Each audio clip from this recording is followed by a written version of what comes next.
Здорово, друзья мои, граждане Республики Саха-Якутия. У вас снова выборы.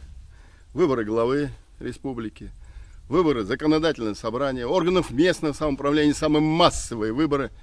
И Компартия Российской Федерации, которую возглавляет Виктор Губарев, выдвинула достойных кандидатов. И всегда есть выбор. Они и называются выборы, поэтому.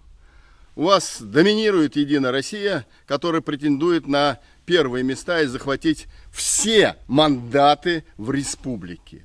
Вот я, Валерий Рашкин, вам говорю.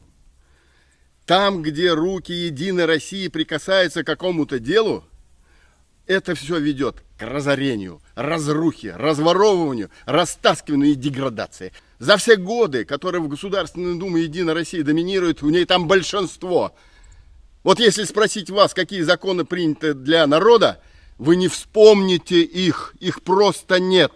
Вот единственный закон, который я помню хорошо, принятый в Государственной Думе при большинстве единороссов, это позволение гражданам собирать валежник.